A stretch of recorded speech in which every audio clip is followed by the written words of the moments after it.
Well, I'm Aaron Sparks with Edge of the Web Radio, and we're here at Forbes Innovation Summit here in Indianapolis, and we are honored to be able to have with us John Nottingham, co-founder and co-president of Nottingham Spirk. Fantastic, innovative company, and you have a number of products that are in the market and inside of healthcare and what have you, but can you tell me a little bit about Nottingham Spirk and what defines your organization in the concept of innovation? Well, Nottingham Spirk is a business innovation company, or a business innovation firm. We're located in Cleveland, Ohio, and in a very unique landmark church. People say, "What about a church? Why would you put an innovation firm in a church?" Well, if you want to get innovation, best be aligned right there. Well, you know, I think it equates with our Midwest values that we've got great infrastructure. So we found this 60,000 square foot church building that was slated for destruction. It was a wonderful, it's limestone, significant building. Oh my gosh! And so we bought it, we renovated it, and now it's a high-tech innovation center. So we have 70 employees there, associates. We have product designers. We have insights people that work with consumers. We have engineering prototyping, significant prototyping. It's like a prototype shop that you've never seen. From sketch to CAD. Everything. CAD, then models. We do sourcing, branding, packaging, everything vertical from the back of the envelope all the way through to the retail shelf or the hospital or wherever the product's been used. Oh, that's fantastic. It's unlike anything in the world, frankly. You mentioned a number of things in your presentation at the summit. You can see some very visible marks of success when an organization takes on innovation. Can you give me an example of how an innovator thinks differently than kind of the garden variety entrepreneur? Well, an innovator thinks of an invention, of course, but they also think about an invention that the customer's willing to pay, and that's producible, and that you can do it at a cost and make sense from a business standpoint, and then you roll it out. And that's what we've done our whole career. Excellent. Well, also one piece of advice that you'd give a company leader to kind of change his organization's DNA when it comes to innovation. Well, I think the riskiest thing you can do is not to innovate. Because if you don't innovate, you're going to get blindsided by a competitor. I mean, did Nokia think they were going to be blindsided by Apple Computer? No. Did BlackBerry think they were going to be blindsided? What about the Palm Pilot? Remember the Palm Pilot? So my advice and I work with a number of Fortune 500 CEOs. I work directly with the CEO. I was just talking to Jeff Immelt about a week ago. I tell them eyeball to eyeball that, look, innovation has to be built into your consciousness. It has to be built into your culture 24/7. It's not something you do, oh, it's Thursday, let's be innovative, okay? Right. Let's do a creative session. And then, 3 months later, remember that creative session we did 3 months ago? Whatever happened to that? It should be something you do every single day. You should relentlessly innovate. And when you get an innovation, you know what you do? Innovate that. You innovate that. You figure out how to obsolete it. Right. When you did it. So you saw here this great innovation that we have, this Health Spot, here at the conference. I'm already on Health Spot 3.0. I mean, when I look at that, everybody's excited about it. It's wonderful. It's game-changing. Right. And I love it, right? But in the back of my mind, I've already obsoleted it. Right. Before somebody else can do it. You can't rest on your laurels because somebody's already doing that. They're re-innovating you. Correct. They're looking at what you've done. You can't stop. Absolutely. I say, be careful what you wish for. You come in, we work together, we're going to be innovative. You're not going to stop. It's not something you're just going to put on the shelf. You have to relentlessly do it. And that's the best way to grow, is to innovate. So it's a mindset. It's not a tactic. No, it is a culture. Yes, sir. You build it into your culture.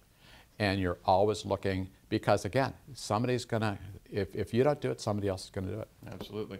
Now, what do you think about the Midwest as it comes down to innovation? Because this is certainly what this entire summit's Exactly, about. and I love the idea of this conference, the second conference, actually the second one they've done. I participated in both of them because I love the idea of it. Reinvent America.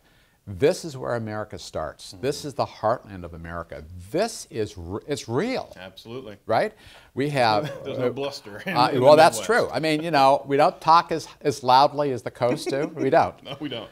But there are some fundamental things about the Midwest that make it great. That's why we're here. I could have started this company anywhere. Right. You know, I started in a garage.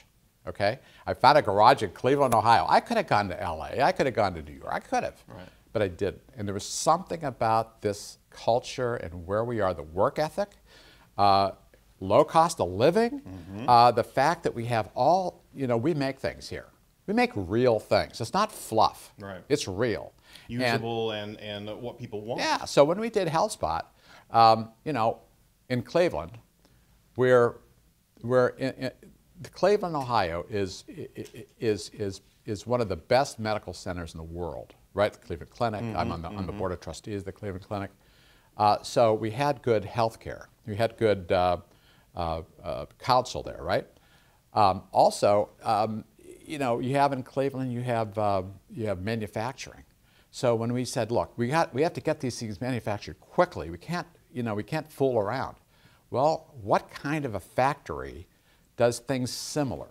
So we looked at a truck cab manufacturer that has, you know, you think of every truck cab, when you think about it, the truck companies don't make the inside.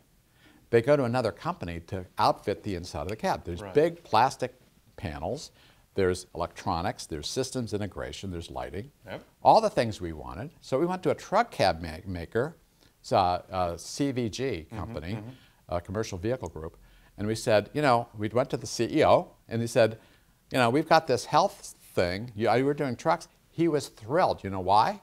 Because there are issues just being in the truck business. You know, the truck industry goes up, it goes down. He looked, here's something he could get into healthcare for crying out loud. He loved it so much, he put his personal money in. That's fantastic.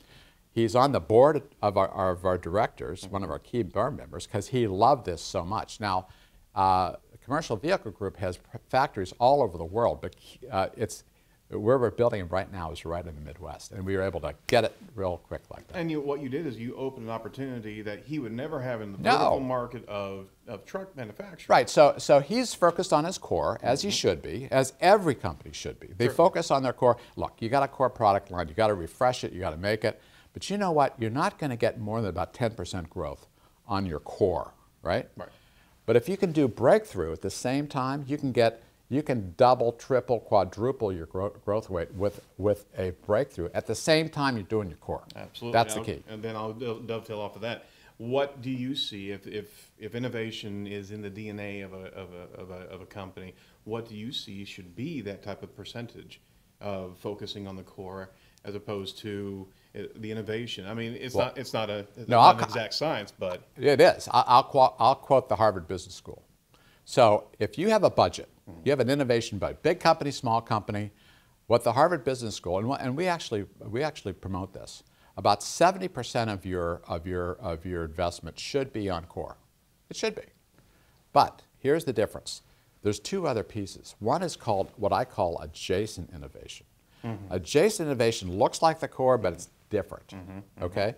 It uses the same, it's complementary, but it's not a business you're in. About 20% of your budget should be spent on adjacent, and then you should reserve 10% for breakthrough. It's almost like that investment pyramid where you have the safe investments at the bottom and the commodities are at the top or something. Absolutely. Keep that 10%. Now here's the problem. What they start out doing this, oh well, we'll do this, right? And all of a sudden the companies have, a customer has a hiccup. And the breakthrough guys and the adjacent guys get sucked into the core, and 100% goes into the core. And all of a sudden, whatever happened to that breakthrough? So what you really should do is separate. So we provide that service. Nottingham Spirk provides that service to Fortune 500 companies. While they're focusing on their core, we're focusing on the breakthrough. And in that case, It's a nice balance. So you actually augment their departments. Absolutely. I mean, they all have wonderful R&D facilities and R&D people that are focused on their business. They're focused on the P&L. They're focused on next quarter. They're focused on next year, as they should. We help counterbalance that by saying, okay, that's great, but now you're going to have this breakthrough at the same time that's going to revolutionize your business. Now, Apple Computer was doing computers, right? Right. But the breakthrough was mobile. Right. Now, whoever thought mobile, right? Now, look at it. Look what happened. Look what happened in the last 15 years at Apple. They went from almost a bankrupt company. You know their market cap is 2/3 of $1 trillion today. They're the number one.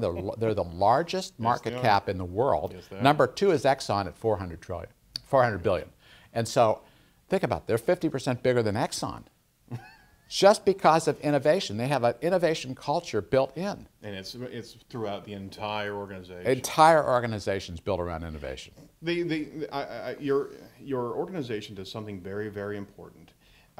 Outside of the augmentation, you also reduce the risk and some of the unknowns. Yes. For an organization to go innovative. So you're actually a catalyst. Oh yeah, yeah. And our process is bulletproof. Excellent. So everybody says, well, what about the failures? There aren't any failures. Why? Because what we do is we create a product, we create an idea that's very fragile, right? You do one, you test it with consumers and customers, see if do they like it, will they pay for it, and so forth. Then we do what's called a soft launch, just like we did with HealthSpot. So we do, 100 of them, 1,000 of them. We put them out there with real consumers. That's a soft launch. It's no big deal. One of two things are going to happen. A, you're going to have an issue, a tweak here, a tweak there. Fine. You take it back and you do it. You got brand loyalists that are actually taking care of yes. in that space. Or, in some cases, everything is perfect. My God, this is incredible. Then the upside takes care of itself. Right. You can scale it at that point. So you don't lose either way. So with HealthSpot, we've had it out there. We've got 20 units out there. We have 97% satisfaction from the customer. I mean, all we have to do is scale it. So the last week, we were on Maria Bartiromo, opening bell, with the CEO of Rite Aid, who announced 100 Rite Aids, going in Rite Aid in 100 on its way to several thousand, okay? Yeah. Rite Aid stock bumped that day. Rite Aid stock went up, CVS and Walgreens went down. Conversely, yeah. Yes, there was a 2-point spread there on Wall Street. And that's what innovation does with these companies. The stock market's dying to see that type of innovation. Listen, you can trace back every great fortune to an innovation. You don't make money churning money. Right. You don't. You'd make money creating something. To wrap up, can you give me one final note on, or concept, that businesses that are toying with the idea or see that this is an opportunity but don't know the first steps to start in that new innovation branch for their organization, where would you recommend them feed from, or where would you recommend to guide them to understand a little bit more about that path? Because you blaze the path. Yeah. Just give me a call. No, I'm kidding. No, what I'm saying is that just make up your mind. Just make up your mind that you're going to be innovative. From here on out, we're going to devote, call it 10%, to this breakthrough. I mean, just jealously guard that 10%. And while you're doing all your core, but keep in mind, do something, maybe maybe separated from the business for that breakthrough, because that's where your future is. Be intentionally innovative. Absolutely. Excellent. Well, thank you so much for your time today, and we're certainly going to be watching all of your efforts. I mean, you're giving the ability to a lot of organizations that don't have it innate in their culture. That's right. It's fantastic to be able to see that going across the country. It's a great privilege to do it. Thank you so much. Thank you. Take care.